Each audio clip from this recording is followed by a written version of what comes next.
여러분 안녕하십니까? 뉴스가 있는 저녁 변상욱입니다. 안보랍니다. 뉴이처 두 번째 주를 시작하는 월요일입니다. 반가운 소식이 들어왔죠. 네, 이 콜텍 노사 합의가 마침내 성사됐다는 소식이 속보로 들어왔죠. 13일도 아니고 13개월도 아니고 무려 13년 만에 일터로 돌아가게 됐습니다. 그런데 저는 마음이 좀 여전히 묵직한 것이요. 일터로 돌아가자마자 곧 정년퇴직인 해고 노동자도 있으시더라고요.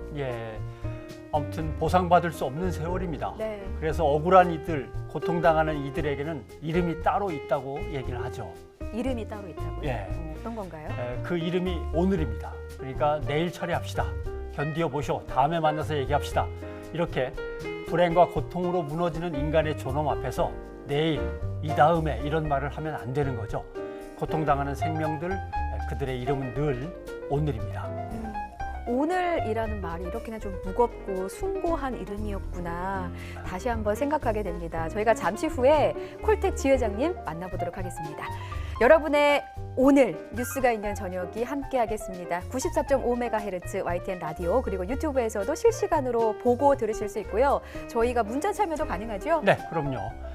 샵 0945번입니다. 긴 문자 100원, 짧은 문자 50원으로 소중한 의견 나눠주시면 저희가 방송에서 소개를 해드리겠습니다. 네. 자, 그러면 첫 소식은 국회로 가보겠습니다. 오늘 자유한국당을 제외한 여야 4당이 모였는데 패스트트랙 합의를 이뤘죠. 예, 여야 4당이 공수처법에 대해서 부분 기소권을 주는데 동의를 한 건데요. 우선 자세한 내용은 최민기 기자가 설명해 드리겠습니다.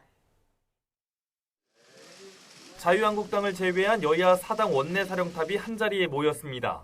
넉 달 동안 이어진 선거제도 개편과 공수처법 패스트트랙 추진 잠정합의안을 발표하기 위해서입니다. 이번 잠정합의안의 주요 내용은 지난달 국회 정개특위 4당 간사가 뜻을 모은 연동률 50%를 적용한 준연동형 비례대표제와 신설되는 공수처에 기본적으로 기소권을 주지 않는 대신 판사와 검사, 경무관급 이상 고위경찰 관련 사건의 기소권을 줘 무소불위의 권한을 행사했던 검찰을 견제하기로 한 겁니다. 대통령 친인척을 포함해서 7,000명입니다. 그중에서 우리가 기소권을 부여한 판사, 검사, 경찰, 경무관급 이상이 5,100명입니다. 줄다리기 끝에 공수처법이 타결을 보면서 답보 상태였던 선거제 개편 논의도 급물살을 타게 됐습니다. 선거제 개편을 다음 총선부터 적용하는 것을 전제로 각 당은 내일 의원총회를 열고 합의안 추인 절차에 돌입합니다. 이어 오는 25일까지 정개특위와 사개특위에서 패스트트랙 지정을 완료하기로 정했습니다.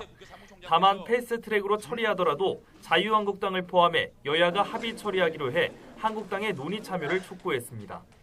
그대로 표결하겠다는 의지보다는 그 전에 서로 협상을 해서 합의안을 도출하는 것을 가장 중요한 최우선 목표로 삼고 있다라고 하는 점을 분명히 말씀드립니다. 이와 관련해 조국 청와대 민정수석은 2020년 초엔 공수처가 정식 출범할 수 있길 고대한다면서 이번 합의에 대한 기대감을 드러냈습니다. 공수처가 더욱 강력한 권한을 가져야 한다는 입장에서 아쉬움이 있지만 첫 단추를 끼운 것만으로 의미가 있다고 평가했습니다. YTN 최민기입니다. 4당 원내대표는 뜻을 모았는데 역시나 자유한국당은 발끈했죠? 그렇죠. 나경원 원내대표는 이건 의회 민주주의를 그만하겠다는 뜻이다. 강하게 비판했습니다. 직접 들어보시겠습니다. 의회 민주주의가 조종을 울렸다고 생각을 합니다. 실질적으로 패스트트랙에 태울 수 없는 법안들을 패스트트랙을 태웠다는 것은 의회 민주주의를 이제는 그만하겠다 이렇게 해석할 수 있습니다. 저희는 앞으로 이 모든 패스트트랙 움직임에 대해서 철저하게 저지하겠다는 말씀을 드리겠습니다. 선거제와 그리고 공수처 법안을 패스트트랙으로 태우는 순간 20대 국회는 없습니다. 네, 20대 국회는 없답니다. 국회의원 한 분을 모시는데 들어가는 돈이 얼마나 될까요? 저한테 지금 질문. 글쎄요. 우선은 뭐 연봉부터 따져봐야 되지 않을까요? 의원 연봉 1억 4천만 원부터 시작해서 차량 유지, 사무실 유지, 보좌진, 인턴 급여 다 합치면은 의원님 한 분 모시는데 1년에 직접 경비만 한 6억 7천만 원 정도 들어갑니다. 6억 7천만 원. 제가 6억 7천만 원을 모으려면요 몇 년을 일해야 되는지 모르겠습니다. 제가 대충 해봐서 알죠. 맞벌이로 한 30년 정도 걸립니다. 30년, 몇 년 수준이 아니라 몇십 년으로 가야 예, 되는군요. 그렇습니다. 아, 의원님들 진짜 일 열심히 하셔야 되는 거 아닌가요? 20대 국회 입법안 통과율만 봐도 네. 31% 정도 나오거든요. 어, 그러니까 17, 18, 19대 국회에서 31 내지 39%. 예. 예, 그 정도 됐었으니까 훨씬 낫죠. 뭐 행복은 성적순이 아니라는 말도 있지만 이 정도면은 성적표가 너무 안 좋은 거 아닌가요? 그리고 냉정히 따지면 네. 20대 국회의 입법은 질적으로도 안 좋습니다. 어떻게 안 왜냐하면 좋습니까? 예. 토론과 협의를 통해서 어려운 법안을 만들어내서 국민들한테 제시를 해야 되는데 네. 사실 그런 실적은 없고 그냥 조금씩 뜯어고치는 수준의 법안들만 잔뜩 통과시켜가지고 통과율을 그나마 좀 높인 겁니다. 그 정도면 눈 가리고 아웅 수준 네, 아닌가요? 그렇죠. 예. 9월 정기국회는 더 못 믿었습니다. 일단 총선 분위기로 접어들면 지금보다 더 못하는 거 아닌가 이런 걱정을 할 수밖에 없어요. 그래서 뭐 제1야당의 원내대표가 20대 국회는 이제 없습니다라고 얘기를 했는데 네. 결국 올 봄 국회가 제대로 열려야만 하는데 답답하네요. 지금 같아서는 뭐 국회가 거의 파장 분위기입니다. 네, 그 연봉 저희 세금으로 드리는 거다. 실적으로 보여달라. 저는 뭐 좀 이렇게 말씀드리고 싶네요. 예. 자, 이번에는 박근혜 전 대통령 소식이 준비돼 있죠? 그렇습니다. 네, 검찰이 오늘 구치소를 찾아서 박근혜 전 대통령을 면담했습니다. 허리 디스크 통증 때문에 형 집행 정지를 신청했는데 이게 합당한 거냐? 직접 이제 보고 온 거죠. 네, 법조계는 어떤 전망을 내놓았는지 또 결과는 언제쯤 나오는지 궁금하시죠? 신지원 기자가 정리해봤습니다. 검찰이 서울구치소를 방문해 박근혜 전 대통령의 건강 상태를 확인했습니다. 의사 출신 검사 등 2명이 박 전 대통령을 직접 면담하고 구치소 의무 기록을 확인했습니다. 1시간에 걸친 조사 과정에는 박 전 대통령 측 유영하 변호사가 동석했습니다. 유 변호사는 지난 17일 박 전 대통령이 허리 디스크로 인해 칼로 살을 베는 듯한 통증을 느끼는 등 잠을 못 이루고 있다며 형 집행 정지를 신청했습니다. 국정농단 혐의에 대한 상고심 구속기간이 만료되면서 기결수로 전환된 직후였습니다. 검찰은 신청 내용을 토대로 박 전 대통령이 그동안 병원이나 구치소에서 진료받은 기록을 제출받아 심의위원회에 전달했습니다. 심의위원회는 사건 주인 검사를 비롯한 내부 의원과 의사 등 외부 의원을 합해 7명으로 구성됐습니다. 위원회가 의무 기록을 검토해 박 전 대통령의 형 집행정지 여부를 의결하면 윤석열 서울중앙지검장이 최종 결정을 내립니다. 현행법상 건강이 위독하거나 나이가 70세 이상일 때, 임신, 출산 등 중대한 사유가 있을 때 형 집행을 정지할 수 있습니다. 현재 68살인 박 전 대통령의 경우 생명에 위협이 있을 정도가 아니라면 형 집행정지 대상이 되기는 쉽지 않다는 관측이 우세합니다. 법무부도 그동안 박 전 대통령의 건강 상태가 구치소 생활을 못할 정도는 아니라고 밝혀왔습니다. 검찰은 이르면 이번 주 안에 박 전 대통령의 형 집행정지 여부를 결정할 방침입니다. YTN 신지원입니다. 안보라 앵커. 네. 국민 여론상으로는 어떻습니까? YTN 노종면의 더 뉴스 의뢰로 박근혜 전 대통령 석방에 대한 국민 여론을 저희가 조사를 해봤거든요. 네. 그러니까 결론부터 말씀드리면 응답자의 62%, 10명 중에 6명은 반대했습니다. 이 중에 매우 반대는 48.1%였고요. 반대하는 편이라는 대답은 13.9%로 나타났습니다. 그러면 찬성은 어느 정도 돼요? 찬성한다는 의견은요, 34.4%로 조사됐습니다. 네. 석방이냐 아니냐 결정은 일단 건강의 문제입니다. 건강이 얼마나 악화됐고 정상적인 생활이 어렵냐 하는 문제니까 네. 검찰이 심사한 결과를 지켜보기로 하죠. 네. 자, 이번에는 세월호 유가족을 만나보려고 합니다. 차명진 전 의원을 고소했다는 소식이 전해졌어요. 네. 차명진 전 의원은 세월호 참사와 관련해서 막말 논란을 불러왔던 인물이죠. 유가족들의 이야기 직접 들어보겠습니다. 4.16 가족협의회 장훈 운영위원장이 지금 연결돼 있습니다. 장 위원장님. 네, 안녕하세요. 네, 잘 들리십니까? 예. 고소에 나서게 된 배경을 다시 한번 요약해서 설명을 해 주셔야겠습니다. 여지까지 저희가 한 5년 동안 이렇게 공식적인 대응을 하지 않았었어요. 예. 하지 않았었는데, 이제, 이 5주기를 맞이해서 너무나, 정말 저희를 짐승만도 못한 사람이라고 폄하하는 내용이거든요. 예. 그래서 이건 도저히 참을 수 없겠다. 이제부터는 저희가 참지 않겠다는 의미로 우선 처음으로 고소를 하게 되는 거죠. 네. 예. 이게 들어보니까 국가처벌과는 별도로 손해배상 네. 청구도 하실 예정이라고 제가 들었거든요. 네네, 민사 청구도 같이 할 거고요. 예. 그다음에 그 도덕적인 책임이나 사회적인 책임까지 같이 묻고 싶어요. 그런 분들한테는 예. 정말 너무하거든요. 혹시 어떤 식으로 계획하실 것인지 좀 생각하고 계신 게 있으십니까? 지금은 이제 고소 고발로 해서 예. 이제 민사까지 들어가고요. 민사까지. 차명진 전 의원 말고 예. 이제 다른 저희를 이제 폄하하고 욕하고 막 이런 분들 있잖아요. 예, 예. 이런 분들도 같은 뜻으로 그 고소하고 고발할 겁니다. 네.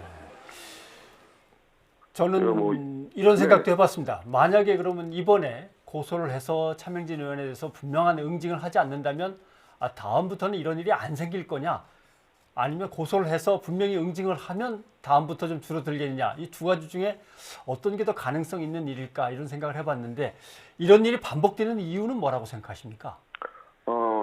저희가 우선은 자제했고요. 예. 아이를 지키지 못한 저희는 죄인이라고 생각하기 때문에 우리 아이들을 지키지 못해서 예. 저희가 많이 자제했었는데 저희를 욕하는 건 받아들일 수 있겠지만 아이를 못 지켰다고 예. 못난 부모라고 욕하는 건 받아들일 수 있겠지만 우리 별이 된 아이들까지 모욕하고 폄훼하는 건 이제는 도저히 참을 수가 없겠더라고요. 그래서 그런 부분들에 대해서는 일벌백계의 마음으로 무조건적인 이제 저희는 법적인 조치를 취할 거고요. 예. 다른 여태까지 했던 분들도 조사가 돼 있거든요. 저희 입장에서는. 예, 예. 적어도 4,000건 이상의 그러니까 저희한테 안 좋은 내용들, 예. 이런 인터넷 쪽에서 SNS나 이쪽에 퍼뜨렸던 분들 다 저희가 갖고 있는데, 예. 그것도 차례차례 저희가 다 법적 조치할 겁니다. 예. 여쭙고 싶은 게 차명진 전 의원이 페이스북에서 네. 결국에는 그 폄훼 글을 내리고 사과 글을 올렸잖아요. 혹시 네. 유가족 측에 직접적으로 연락을 한 게 있습니까? 저희 측에 연락한 건 없고요. 예. 자기 마음대로 올리고 자기 마음대로 내린 거예요. 근데 그러니까 전부 볼 수 있는 곳이잖아요. 예, 예. 그런 곳에다가 그렇게 말해놓고 다시 자기가 잘못했다고 한다면 이게 말이 안 되는 거죠. 그렇죠. 예. 지금 네. 세월호 침몰에 대한 또 진상 규명 그리고 책임자 처벌을 계속 주장하고 있는 게 이제 유가족의 입장인데 혹시 네. 마지막으로 방송 통해서 하고 싶으신 말씀이 있으실까요? 저희가 맨날 한 5년 동안 계속 얘기하는 건데요. 예. 세월호 사고로는 한 명도 안 죽었어요. 세월호 참사가 된 이유는 구하지 않아서 다 죽은 거거든요. 수백 명이. 근데 사람들이 세월호 사고로 죽은 사람들, 놀러 가다 죽은 사람들, 수학여행 배 타고 가다 죽은 아이들 이렇게 얘기를 하니까 이게 제일 억울한 거죠. 저희 입장에서는. 그 부분들을 우리 국민 여러분들께서 좀 더 살펴주셨으면 하는 바람이 큽니다. 예. 예, 오늘 말씀 고맙습니다. 네, 감사합니다. 네. 네, 4.16 가족협의회 장훈 운영위원장님 말씀을 들어봤습니다. 우리는 죄인이라고 얼마든지 욕을 해도 좋은데 어떻게 네. 우리 아이들까지 그렇게 욕을 하느냐라고 못 참겠다라고 하신 말씀 가슴이 아프네요. 네. 혹시 2003년 2월인데요. 대구 지하철 화재 사고가 터진 적이 있거든요. 큰 사고에서 아마 기억하실 것 같습니다만. 물론 기억하고 있습니다. 예. 지하철 안에서 한 사람이 불을 질렀잖아요. 예. 그런데 이유를 들어봤더니 세상에 대한 불만을 참지 못해서 불에 붙였고 시민들은 미처 대피하지 못했습니다. 엄청난 희생을 치른 사건이죠. 그렇죠. 예. 아침 10시 반 평범한 시내 한복판에서 192명이 숨지고 21명이 실종 상태입니다. 아직도 사실. 네. 그러니까 열차역을 제대로 그 후에 통제도 또 못해서 피해는 커졌고 구조 요청도 또 제때 못했습니다. 승객과 전동차를 버리고 기관사는 또 도망쳐 버렸고 시신 수습을 다 하지도 않았는데 현장을 또 물청소를 한 공무원들도 있고 그러니까 불이 난 뒤로도 사고는 계속해서 줄줄이 이어지는 거죠. 네. 예. 뭐 2003년 대구에서 끔찍한 일을 겪은 우리였는데 다시는 이런 일을 반복하지 말자 반성해 놓고 11년 후에 다시 진도 앞바다에서 그런 참극을 맞은 셈입니다. 그렇습니다. 여기에 대해서 정치 지도자들이 도대체 무슨 생각을 하는지 어떨 땐 답답해요. 어쩌면 정치 바로 그 지점이 대형 참사의 시작이 아닌가 그런 생각도 할 때가 있죠. 아, 그렇군요.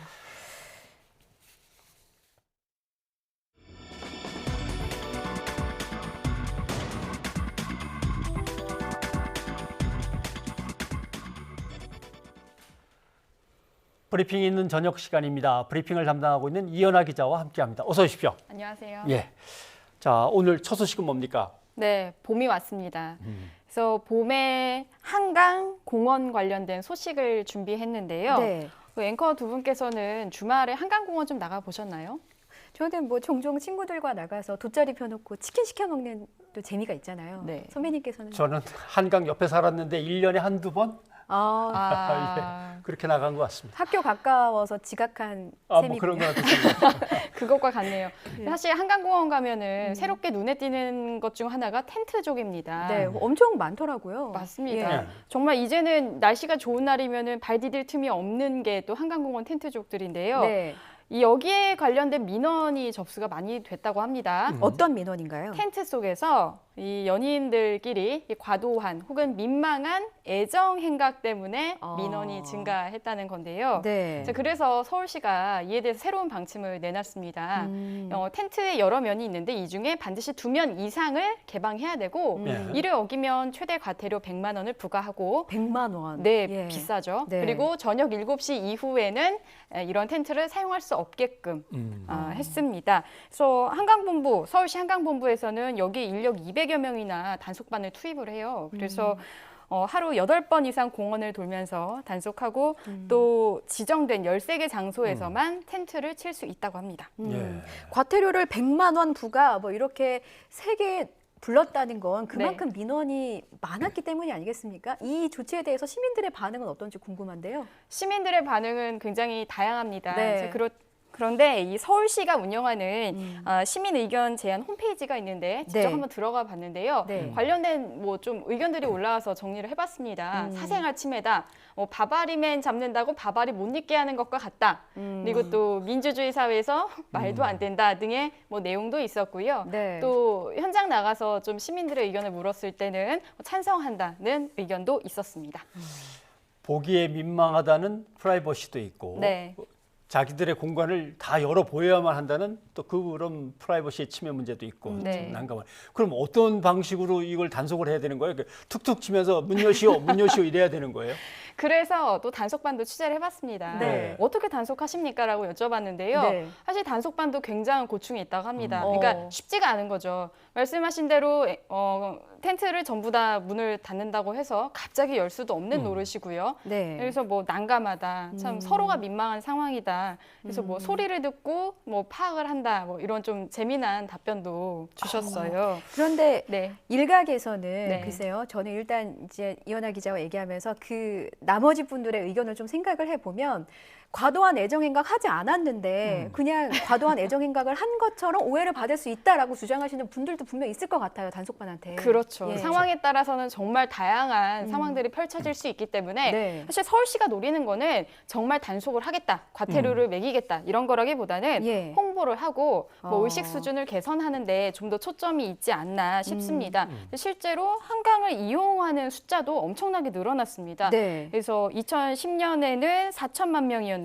2017년에는 500만 명으로 해서 예. 거의 2배 가까이 증가한 셈입니다.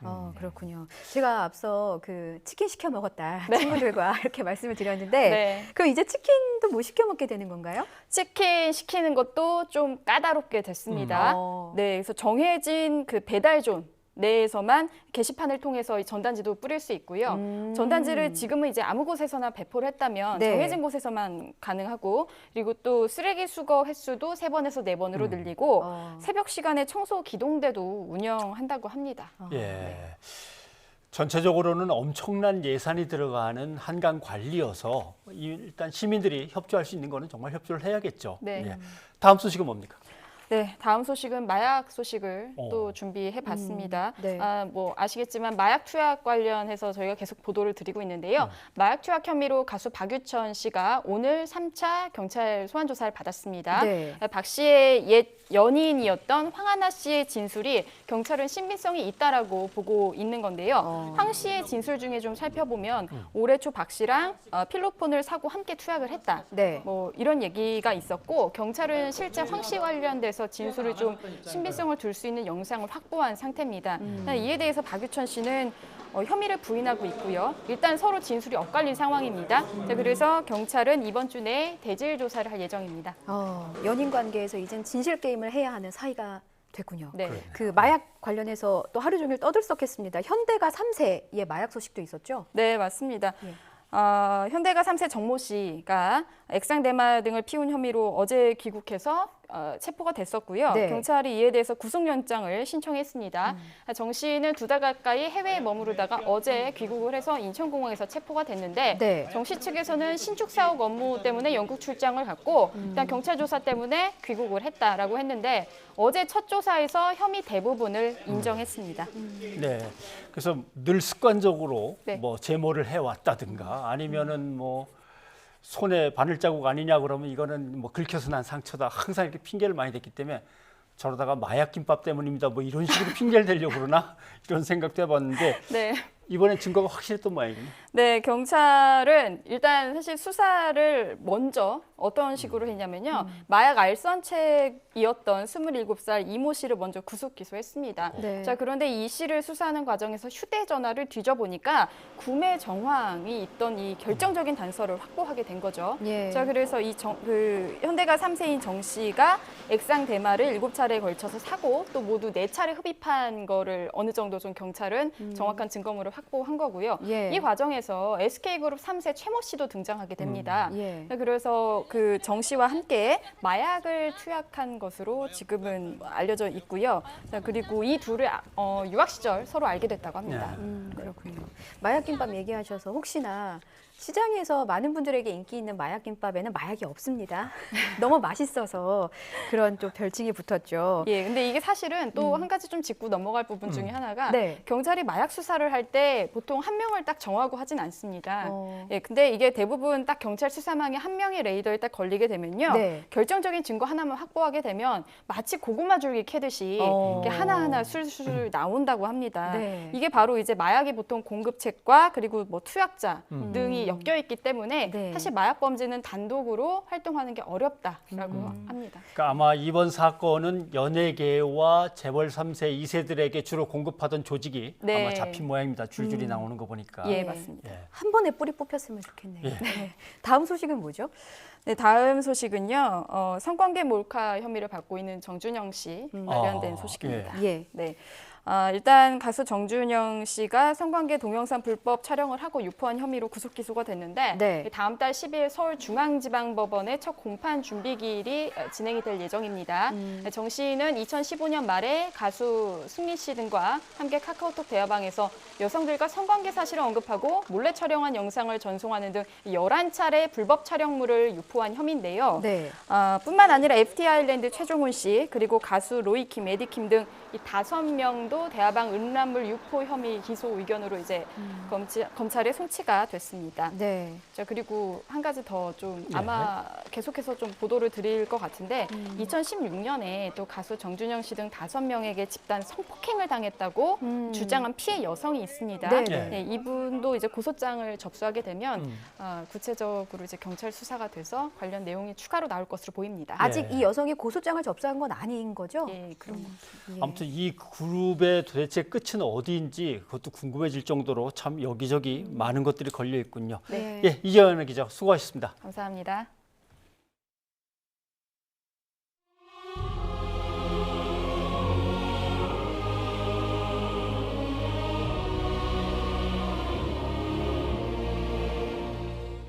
이제야 모시러 왔습니다. 네 분을 모시는 것은 대한민국 정부가 당연히 해야 할 임무이며 독립운동을 완성하는 일입니다. 대한민국 국민 모두의 영광입니다. 개봉 후 황운정 지사 여러분께 한없는 경의를 표하며 민족의 가슴에 영원히 기억되도록 하겠습니다.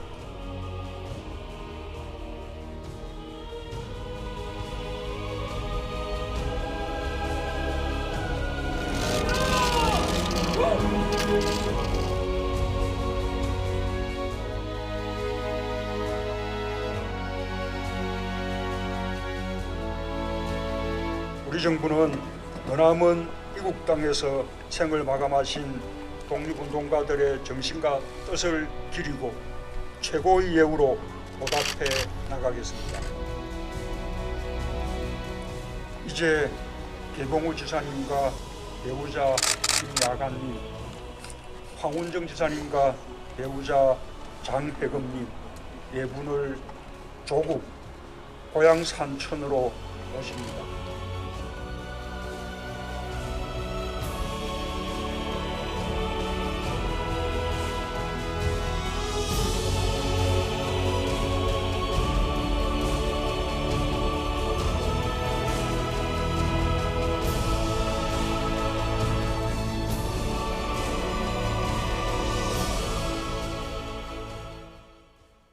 네, 조국과 민족을 위해서 헌신한 사람들 그리고 희생하신 분들에게 어떤 예우를 하느냐는 그 나라의 국격, 품격의 문제이기도 하고 국민의 애국심에 가장 기본되는 사항이기도 합니다. 아유, 네, 훈훈한 소식입니다. 네. 다음 소식입니다. 김정은 북한 국무위원장과 블라디미르 푸틴 러시아 대통령의 정상회담이 이번 주에 열릴 예정입니다. 네, 그럼 김 위원장은 언제 블라디보스토크로 떠나게 되는 걸까요? 이번 주 회담이 열리는 것이 확실히 보이지만 네. 아직은 모든 일정을 극비리에 추진하고 있습니다.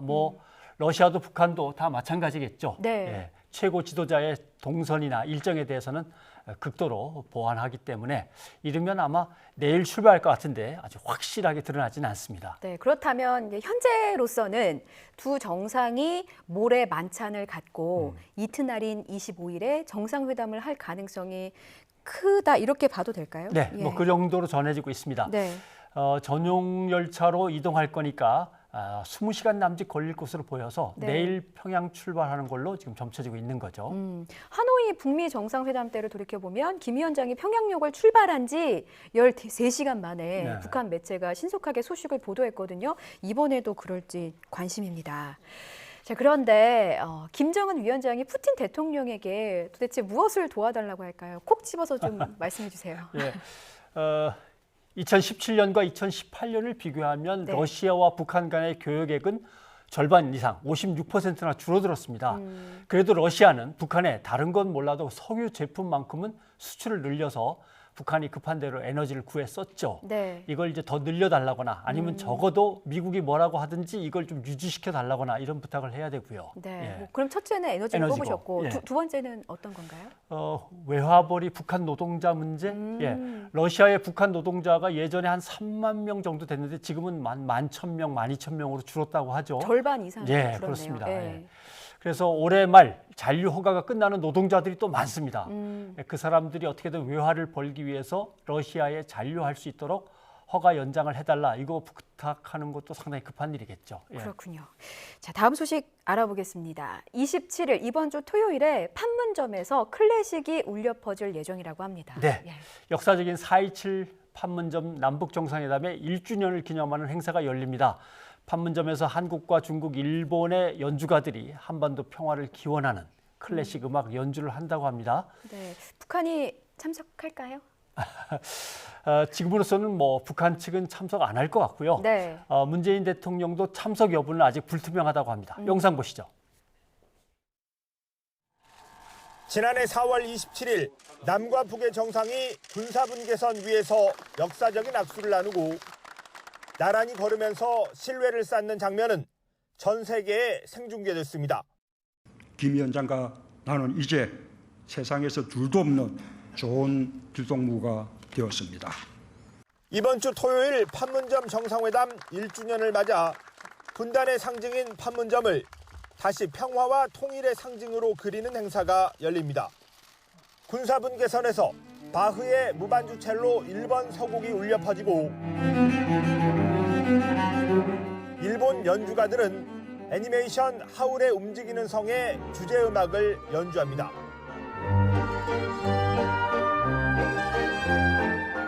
도보다리 위에서는 바흐의 샤콘느가, 의장대 사열 장소에서는 G선상의 아리아가 중국과 한국 첼리스트들의 협연으로 연주됩니다.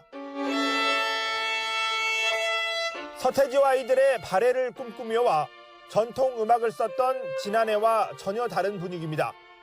이번에도 연출을 맡은 탁현민 행사기획자문위원은 한반도의 통일 문제를 잘 모르는 세계 시민들의 지지도 얻기 위해서 보편성 있는 클래식 음악을 연주한다고 밝혔습니다.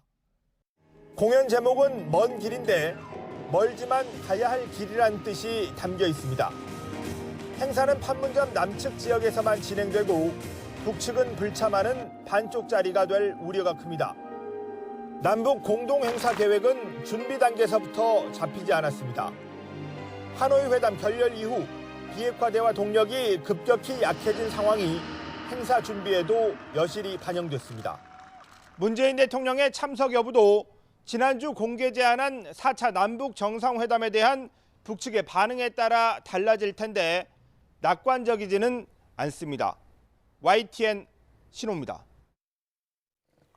오늘 이 뉴스 관심 있게 보신 분들 많으실 것 같습니다. 중국 칭다오항에 우길기가 입항했다고 합니다. 이 뉴스 뭔가요? 중국이 해군 창설 70주년을 맞았습니다. 내일 국제 관함식을 개최할 예정인데 여기에 참석할 일본의 해상자위대 호위함이죠. 스즈키호가 어제 우길기를 달고 당당하게 입항을 한 거죠. 일본은 우길기를 절대 포기 못하는 것 같습니다. 작년 10월에도요. 우리 해군이 제주 앞바다에서 국제 관함식을 주최했거든요. 이때 일본에 일제 전범기로 인식되는 우길기 개항을 자제해달라 이렇게 요청을 했었습니다. 일본은 그때 응하지 않고요. 아예 불참했습니다. 그런데 중국은 우길기 얘기를 아예 안 했나 봐요. 교도통신에 따르면 중국 측은 일본 함정의 우길기 개항을 사실상 문제 삼지는 않았다고 합니다. 일본이 뭔가 노림수가 있는 거 아닙니까? 홍콩 명보는 중일 관계 개선과 우길기에 대한 반감의 완화, 그리고 한국에 대한 압박 등 일석삼조를 노린 것이다. 이렇게 분석을 하고 있죠. 그렇군요.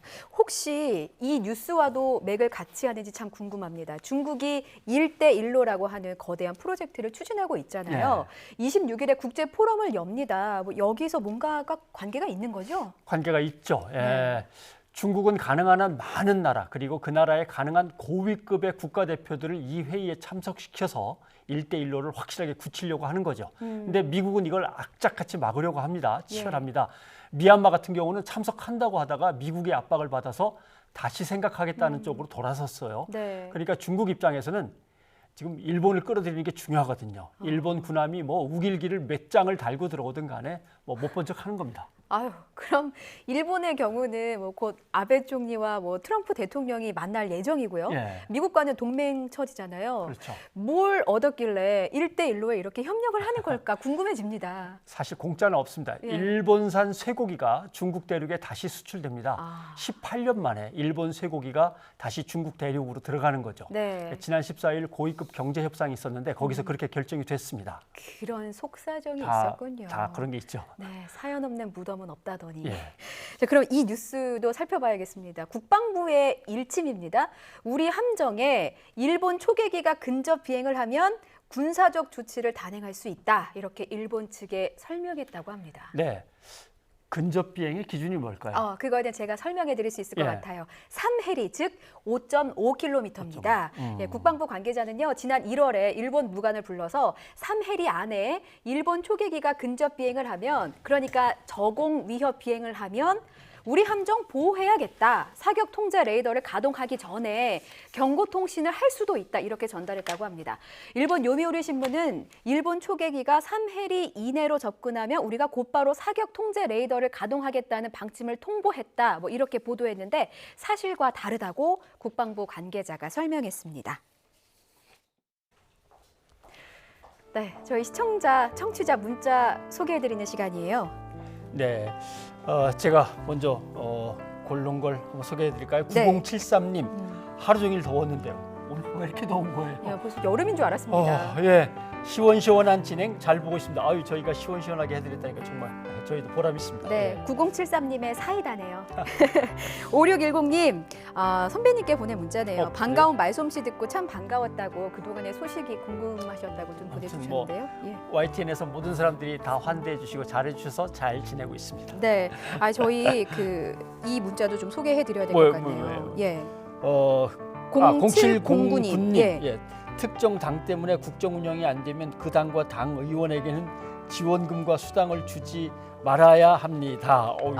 강하게 나오셨는데요. 네. 그다음에 0446님, 자한당이 과연 협조 수준인지 끝까지 딴지 거는 수준인지 알다가 모르겠습니다. 아마 정치 현실이 너무 답답하시니까 이런 예. 문자를 보내신 것 같아요. 네, 마지막으로 제가 이 문자 하나만 더 소개해드리겠습니다. 9007님, 뉴스가 있는 저녁 정말 수고 많으시다고 일단 저희를 격려해 주셨고요. 공정성 1위, 공익성 1위, 뉴스계의 손흥민 같은 챔피언입니다. 뉴스계의 손흥민이라는 찬사를 또 보내주셨네요. 고맙습니다. 인터넷을 뜨겁게 달군 기사 그거는- 종류 가리지 않고 열심히 저희가 예. 보내드리고 있는데 네. 재미난 소식, 여러분의 소식도 좀 보내드렸으면 좋겠으니까 네. 뭐 칭찬하는 거 이런 거 말고 네. 좋은 소식도 많이 좀 보내주십시오. 방금 변 선배님이 멘트 하신 게 제 코너인데 그랬어요? 멘트 욕심 넣어도 네, 저희 샵 0945로 여러분의 문자 계속해서 받고 있습니다. 많은 의견 부탁드릴게요.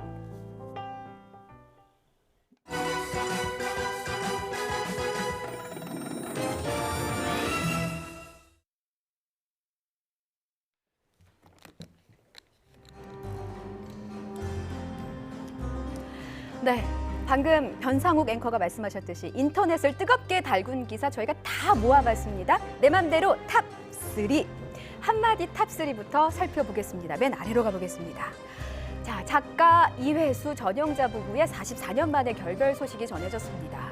그런데 이혼 아니고요. 졸혼입니다. 졸혼, 결혼을 졸업한다는 개념인데요. 아내 전영자 씨가 한 잡지와의 인터뷰에서 밝힌 내용입니다. 지금이라도 자신의 인생을 찾고 싶었다. 이렇게 졸혼을 택한 이유를 설명을 했습니다. 졸혼이긴 하지만 내 인생의 스승은 이회수다. 존경하는 마음도 변함이 없다는 뜻도 함께 전했다고 하네요. 한마디 탑3, 두 번째는요. 씩씩한 대한민국 청년의 목소리입니다. 군복무는 당연하다. 국가가 부르면 달려간다라고 밝힌 이들 누굴까요? 네, 바로 전 세계를 쥐락펴락하는 BTS 방탄소년단입니다. 미국 언론과 인터뷰한 내용인데요. 입대는 한국인으로서 자연스러운 일이다. 언젠가 부름을 받으면 달려가서 최선을 다할 준비가 돼 있다. 이렇게 답했다고 하네요. 못하는 게 뭐니. 누리꾼의 칭찬이 쏟아졌습니다. 한마디 탑3 마지막 보실까요? 전 국민의 공분을 산 사건이죠. 진주 아파트 방화 살인범 안인득의 어머니 말입니다. 보시죠. 조금도 봐주지 말고 벌해주세요. 70대 노모는 아들의 만행에 손을 떨면서 아들을 절대로 봐주지 마라. 가장 강력한 처벌을 내려달라고 호소했다고 합니다. 범죄를 저지른 아들을 대신해서 죽을 죄를 지었다고 사죄하면서 눈물로 하루를 보낸다고 하는데요. 진짜 눈물을 흘릴 사람은 노모가 아니라 안인득이겠죠. 강력히 처벌해달라는 어머니의 당부가 재판부에도 전해질 것이라고 믿습니다. 자, 이어서 좋아요 탑3 보시겠습니다. 먼저 한강에서 밀실 텐트 설치하지 마세요. 밀실 텐트 설치했다가는 과태료 100만 원에 처해집니다. 앞서 이현아 기자가 언급을 또 해줬죠. 적어도 2면 이상은 열어두셔야 합니다. 댓글을 제가 소개하려고 했는데 한결같이 비슷한 반응이라서 제가 한마디로 정리하려고 합니다. 사랑도 좋지만 과도한 애정행각, 너도 눈살 찌푸리는 이런 사랑 말고요. 이런 사랑 한번 해보세요. 보겠습니다. 치매 걸린 아내를 위한 91세 남편의 아름다운 도전입니다. 강의 2달 만에 처음 치른 요양보호사 시험에서 단박에 합격한 91살 최대식 할아버지인데요. 사진 좀 자세히 보시면요. 잘 안 나왔네요. 제가 설명해 드릴게요. 자도 있고 펜도 보이고 빽빽한 견출지까지 보입니다. 사실 누가 봐도 수업을 열심히 듣는 모범생의 얼굴이죠. 이게 바로 사랑의 힘입니다. 치매를 앓는 할머님의 건강도 저희가 함께 기원해 드리겠습니다. 좋아요 탑3의 대미는 이 소식이 장식하겠습니다.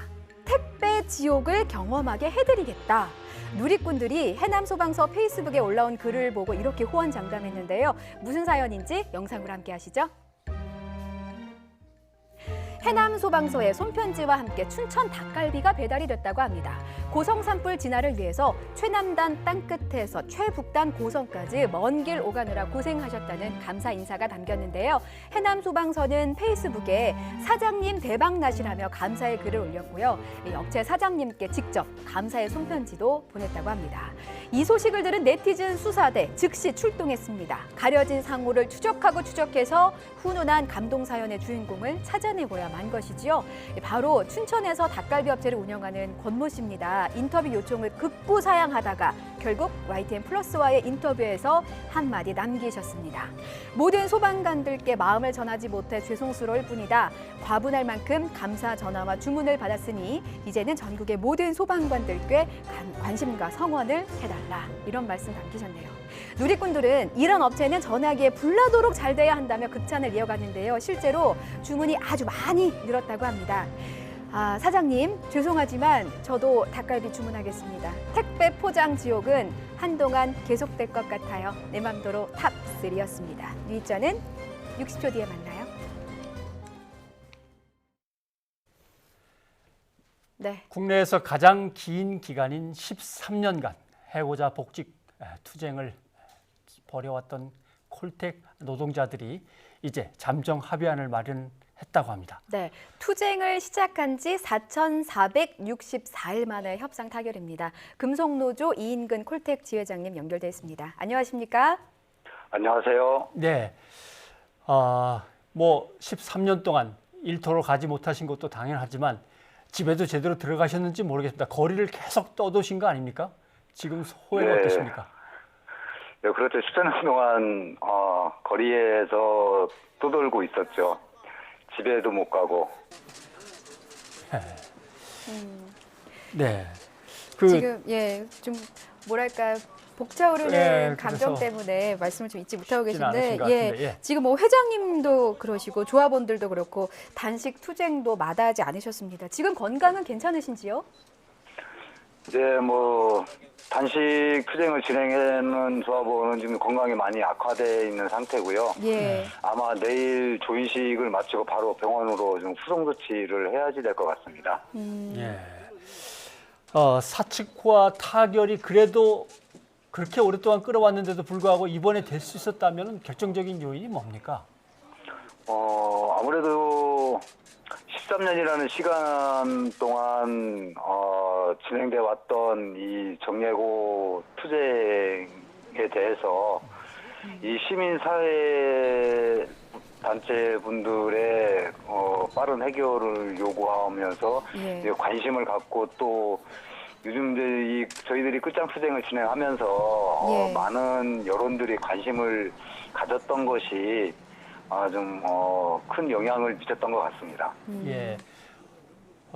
아직 이제 서명을 해야 될 문제긴 합니다만은 잠정 합의한 내용을 조금만 간추려 주신다면요. 일단 잠정 합의안은 일단 저희들 요구 사항에서 좀 많이 후퇴된 안이고요. 일단 첫 번째 이 정리해고에 대한 박영호 사장의 이제 유감 표명과 그리고 이 정리해고돼서 14년 동안 투쟁한 이 3명의 노동자들에 대한 이제 좀 명예복지 그리고 이제 합의금 그리고 만약에 이후에 이제 이 콜텍이 국내에서 공장을 재가동할 시에 조합원을 우선 채용한다고 하는 그런 측면이 좀 의미 있지 않나 싶습니다. 네. 좀 지난 일이긴 합니다만 그때의 심정이 어땠는지 좀 기억을 되살려 주셨으면 좋겠는데 틀림없이 이겼지 않습니까? 재판에서. 그러다가 대법원에 가서 갑자기 뒤집혀 버렸단 말이죠. 그때의 심정도 궁금하고 그다음에 뒤집힌 게 나중에 알고 보니까 재판 거래에 의한 흔히 말하는 사법 적폐에 의한 것이다. 이게 또 밝혀졌을 때 그때의 심정은 또 어떠셨는지 한번 얘기를 해봐 주시죠. 일단 2009년 서울고등법원에서 이 해고는 무효다라고 판결했을 때는 정말 이제 좀 얼마 안 있으면 이제 공장에 돌아가겠다라고 하는 그런 희망감으로 이제 하늘을 날아갈 듯이 기뻤었죠. 그런데 이제 그 기쁨도 잠시였고 이제 이 대법원의 이 이 판결이 얼토당토하는 판결로 인해서 그냥 하늘이 무너지는 것 같은 예. 그런 느낌을 또 받았어요. 예. 그러고 있다가 이것이 양승태 대법원장 체제 하에서 정권의 정책을 뒷받침하기 위한 하나의 사례로서 이제 뭐 거래가 됐다라는 사실을 알고 나서 과연 이게 법인가, 법이 이래서 되는가라고 하는 예. 뭐 회한이라고 할까? 예.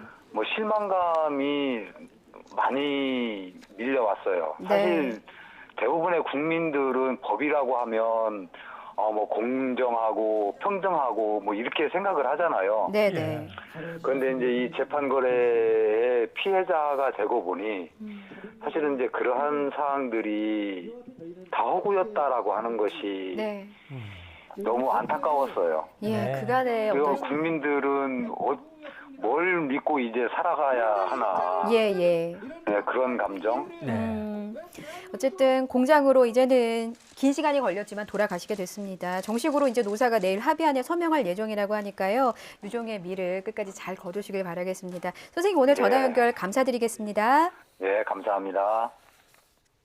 네. 콜텍 정리해고는 사실 해마다 이익이 나는 회사였습니다. 근데 그런 회사를 정리하고 노조를 파괴하고 노동자들을 내쫓고 더 많은 이익을 위해서 해외로 공장을 빼돌린 게 문제의 본질이고요. 예. 또 부당한 정리해고를 부당하다고 재판이 끝났는데 그걸 다시 뒤집어버린 사법 적폐 사례여서 너무 오래 싸우셨으니까 일단 노동자들은 좀 쉬시라고 하고 적폐 청산의 문제는 우리 모두의 과제로 우리가 안아야겠죠. 예, 오늘 밤만큼은 좀 푹 주무셨으면 좋겠습니다. 네. 자, 다음 소식 전해드리겠습니다. 한유총, 한국유치원총연합회 설립 허가가 취소됐습니다. 이 결정적인 계기는 아마도 3월에 있었던 집단 계약 연기 투쟁이겠죠? 그렇죠. 예. 한유총이 유치원 3법에 반발해서 내세운 대책이었는데 그게 화가 됐습니다. 한유총은 법적 대응에 나서겠다고 지금 하고 있습니다. 이 소식은 권호진 기자가 짚어드립니다. 국내 최대 사립 유치원 단체인 한유총이 청산 절차를 밟게 됐습니다. 서울시 교육청은 한유총 사무실에 관계자를 보내 설립 허가 취소를 최종 통보했습니다. 한유총은 이로써 사립 유치원 대표성과 함께 사단 법인으로서의 법적 지위도 상실했습니다. 법인 지위 박탈은 지난 3월 유치원 3법에 반발해 벌인 집단 계약 연기 투쟁이 결정적이었습니다. 또 수년간 집단 휴원과 폐원을 반복하고 목적 외 사업을 수행한 것도 취소 사유로 제시됐습니다. 온라인 입학 관리 시스템인 처음 학교로 참여 집단 거부와 유치원 알림이 부실 공시 등도 문제가 됐습니다. 서울시 교육청은 이 같은 행위를 공익을 현저히 저해하는 것으로 규정하고 유아 교육의 안정성과 공공성 확보를 위해 허가 취소가 불가피했다고 설명했습니다. 한유총은 교육청의 처분을 공권력의 행포로 규정하고 강력 반발했습니다. 계약 연기 투쟁은 일선 유치원의 자발적인 준법 투쟁이었으며 계약일은 유치원 원장 재량으로 결정할 수 있다고 주장했습니다. 또 집회 시위를 문제 삼는 것은 헌법이 보장한 집회의 자유를 인정하지 않겠다는 초법적 권력 남용이라고 덧붙였습니다. 부당하거나 사실과 다른 부분이 있고 또는 법리적 판단이 필요하다고 판단될 경우에는 집행정지 신청과 함께 행정처분 취소 소송에 돌입할 예정입니다. 설립 허가 취소의 정당성을 둘러싼 서울시 교육청과 한유총의 갈등이 결국 소송전으로 비화하게 됐습니다. YTN 근호진입니다.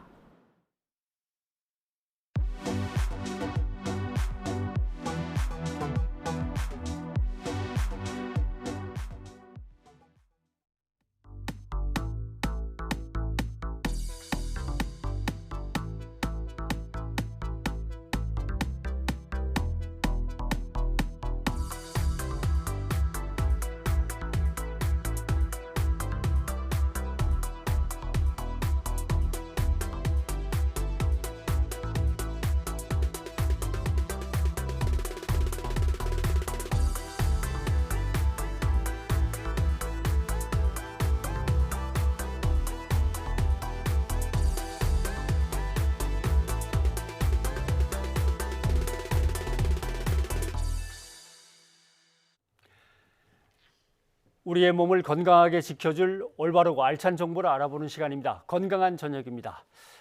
최근 프로포폴 오남용 사례는 연예인, 재벌을 비롯해서 일반인까지 이어지고 있습니다. 논란의 중심에 서 있는 프로포폴 어떤 약물인지 서울 백병원의 허양임 교수를 모시고 나눠보도록 하겠습니다. 허 교수님 어서 오십시오. 안녕하세요. 예. 얼마 전에 20대 여성이 집에서 투약을 하다 숨지고 말았다라는 이제 보도를 보면서 아니 그렇게까지 자주 많이 이렇게 이제 생각을 했단 말이에요. 그러니까 한번 하게 되면 자꾸 끌려 들어가게 되는 건가요? 네, 그러니까 검사가 있을 때 한두 번 사용한 거는 크게 문제가 안 되지만 사실 프로포폴 오남용이 문제가 되는 건 자주 사용할 경우 생기는 정신적인 의존성을 불러오기 때문인데요. 이 정신적 의존성이라는 것은 금단 현상은 없지만 투약 시 발생하는 이상한 황홀감이나 뭐 꿈을 꾼 것 같은 느낌, 또 아주 깊은 잠을 잔 듯한 개운한 느낌 같은 것 때문에 다시 자꾸 사용하고자 하는 갈망이 발생하는 것입니다. 이 프로포폴 사용에 대한 자제력 상실로 인해서 강력하게 계속 사용하고 싶은 갈망 현상이 나타나면 약물 투여를 중지하고 싶어도 자기도 모르는 사이에 자꾸 프로포폴을 투여하게 되고 중독으로 이어질 수가 있겠습니다. 사실 이런 이유 때문에 우리나라에서는 2011년 2월에 세계 최초로 이 프로포폴을 전문의약품에서 향정신성 의약품으로 지정을 했습니다. 예. 네. 그래서 나도 내시경 하면서 맞아봤어. 네. 주변에서 다 그런 얘기들을 그렇죠. 하니까 흔히 쓰는 약품인가 본데 라고 생각을 하면서도 혹시 이 사고가 난 이거하고 우리가 병원에서 흔히 이제 투약을 받는 거하고 질이 좀 다른 건가 이제 이런 생각도 해봤거든요. 네. 그런가요? 아니요. 다르진 않을 것 다르지 같고요. 않아요? 네. 네. 프로포폴이 사실 일반적으로는 후유증 없이 각성이 매우 빠른 장점을 가지고 있기 때문에 의료기관에서 널리 쓰이고 전 세계적으로도 가장 많이 사용되는 정맥주 사용 수면 마취제입니다. 네. 작용 시간이 매우 짧고 회복도 매우 짧아서 간단한 시술에 주로 사용을 하는데 흔하게는 뭐 위내시경이나 대장 내시경을 수면으로 하실 때나 뭐 피부과나 성형외과 같은 간단한 시술을 좀 통증 없이 하고 싶을 때 사용할 수가 있습니다. 다만 이제 무호흡 같은 치명적인 부작용이 있을 수가 있어서 산소 포화도나 뭐 심박수 같은 환자 상태를 지속적으로 모니터링하면서 조금씩 주의해서 사용해야 합니다. 예. 네. 뭐 마이클 잭슨도 이 약물 때문에 결국 숨지고 말았다 이런 얘기를 들었기 때문에 약물의 위험성이 어떤 건지 좀 구체적으로 그 과정들을 좀 설명을 해주신다면요.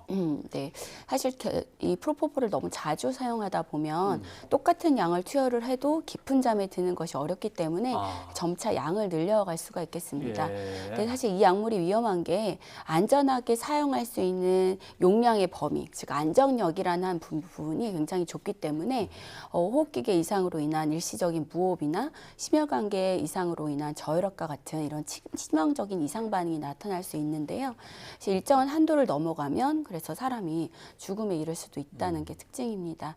사실 무호흡 같은 이상 반응이 나타나면 다른 이제 수면 유도자 같은 경우에는 깨울 수 있는 해독제가 있는데 또 프로포폴은 그걸 갖고 있지 않다는 게 문제가 되겠고요. 사실 그래서 과다 투여에 의해서 사망할 수가 있는데 그래서 더 옆에서 누군가가 관찰을 하고 지속적으로 산소 포화도 같은 것을 지켜보면서 만약에 무호흡이 발생을 하면 적극적인 치료가 필요합니다. 아마 마이클 잭슨도 프로포폴을 계속 투여하면서 양을 계속 늘려가다가 그리고 또 집에서 누군가가 지켜보지 않는 상태에서 맞다가 문제가 된 것 같습니다. 그리고 우리나라에서는 사실 2000년에 내시경 하면서도 사실 호흡이 멈춰서 환자가 사망한 사건도 있었고 또 이 프로포폴하고 관련된 마취 사고가 꾸준히 보고가 되고 있는데 이 대부분이 이 무호흡에 의한 사고이기 때문에 사용하는 의사 입장에서도 그렇고 환자분들도 굉장히 주의하면서 사용하셔야 될 필요가 있을 것 같습니다. 그러면 오남용이나 아니면 이 처방에서 투약이 됐는데 또 더 처방에서 또 투약이 된다거나 이렇게 중복되지 않도록 뭔가 시스템이나 제도상으로 개선할 여지가 있는 겁니까?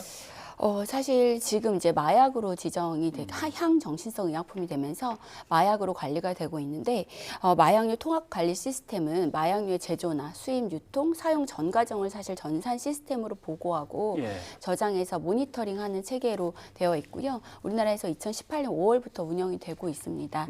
사실 이 프로포폴도 마약류로 분류가 되면서 의료기관에서 프로포폴을 사용을 할 때에는 사용한 환자 이름, 주민등록번호나 처방 약품과 뭐 투약량 양 등, 그리고 남은 경우에 반납까지 구체적인 사용 내역을 다 등재를 해야 됩니다.